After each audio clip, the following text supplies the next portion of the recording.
não tem ideia de como a vida surgiu na Terra ainda, de uma forma assim definitiva, entendeu? A vida microbiana, eu tô falando. E como essa vida chegou a ser o que a gente é, pior ainda. A gente não tem a menor ideia. Mas e a evolução? Eu achei que a evolução é uma outra história. A evolução, a gente já era seres multicelulares e tudo mais. Antes disso, a gente tem que ter uma vida microbiana. De uma sopa lá. De uma sopa primordial, que o pessoal chama. E aquelas bactérias e tal tiveram que virar organismos multicelulares, tiveram que virar organismos mais complexos, tiveram que ir para a água, tiveram que desenvolver várias... Tudo isso já é uma estrutura muito complexa, mas muito complexa. Até chegar a ser um ser inteligente, né? Vamos dizer que nós somos inteligentes, é muita coisa. Então, imagina que a vida é uma equação. Vamos supor que é uma equação matemática.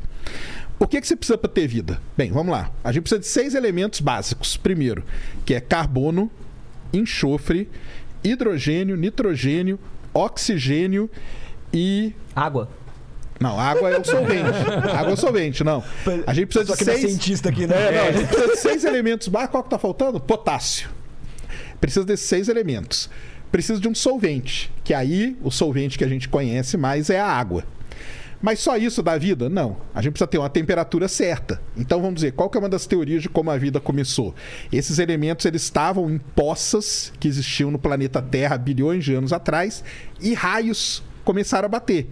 O raio, ele é uma descarga de energia muito grande, concentrada. Ele seria capaz de fazer com que isso se misturasse e começasse. Muito Frankenstein, né? É isso que eu ia falar. Muito Frankenstein, né? Caiu lá. E a panspermia?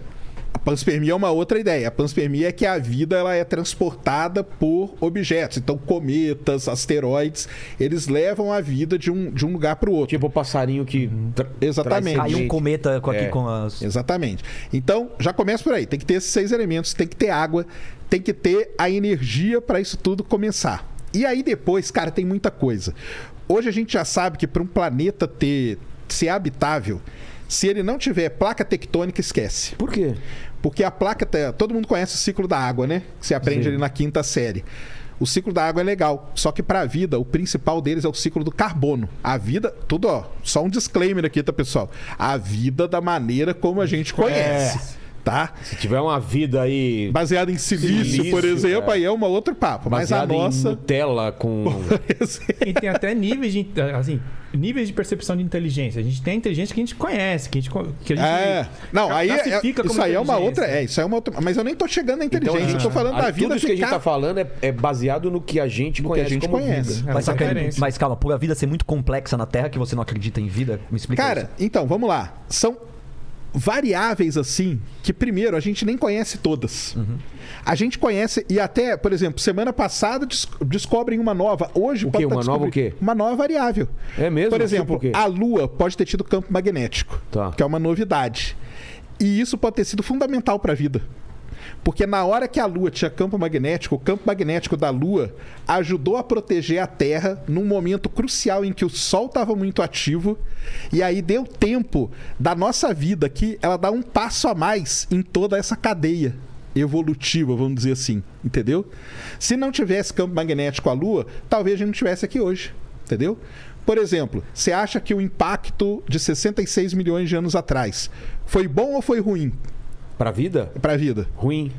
Foi uma extinção em massa. Mas graças a ele que os mamíferos começaram a surgir. Se não fosse ele, não teria mamífero. A gente não estaria aqui. Então, se um asteroide saiu lá do cinturão de asteroide e bateu na Terra. Se ele erra a Terra, cara, como que seria? A gente não estaria aqui. Talvez a gente não estivesse aqui. Mas uma questão, por exemplo, a gente está falando de configurações. A gente falou tudo de uma configuração que resultou na vida que a gente conhece aqui na Terra. Só que na galáxia, se eu não me engano, tem 400 bilhões de estrelas. Mas aí a gente começa a limpar. Por exemplo, não é qualquer estrela que pode ter vida. Tipo o paradoxo de Fermi. Tem que ser uma estrela parecida com o Sol. Só aí você já limpa um monte. Isso é. A estrela tem que ter planeta. Só aí já limpa mais um monte. Tem que ter um planeta numa zona habitável. Mas aí a gente tá falando de uma galáxia. Mas, pô, tem...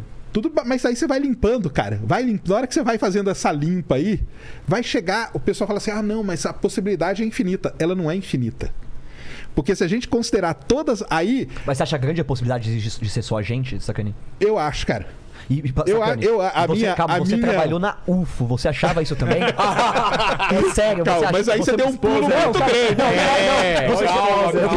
Eu queria saber se spoiler. Eu queria saber se o editor da UFO, na época que eu lia, ele acreditava nisso ou ele mudou de opinião durante o tempo, entendeu? Sim. Exatamente. Você trabalhou na UFO, então? Trabalhei na revista UFO. Cara, trabalhei na revista UFO ali no começo e meados da década de 90. Onde eu comprava? Eu comprava muito essa revista, cara. O jornaleiro separava pra mim, porque só eu comprava no bairro. Coisa que eu escrevi lá. Mas voltando, o negócio é o seguinte, por exemplo, aí não é qualquer planeta. O planeta tem que ter placa tectônica, tem que ter atmosfera, tem que ter uma lua grande igual a nossa. Porque a nossa lua, ela não é a maior do sistema solar, mas ela é maior em proporção ao planeta. Ah, é? Então, aí vai... Quantas coisas eu falei aqui já? Umas, sei lá, 15. Cara, e eu não falei nenhum milésimo. Não tá num lugar tão quente nem tão frio. Nem tão quente, nem tão frio. Tem que ter atmosfera, tem que ser de um tamanho tal. Tem que ter água numa salinidade tal, num pH tal.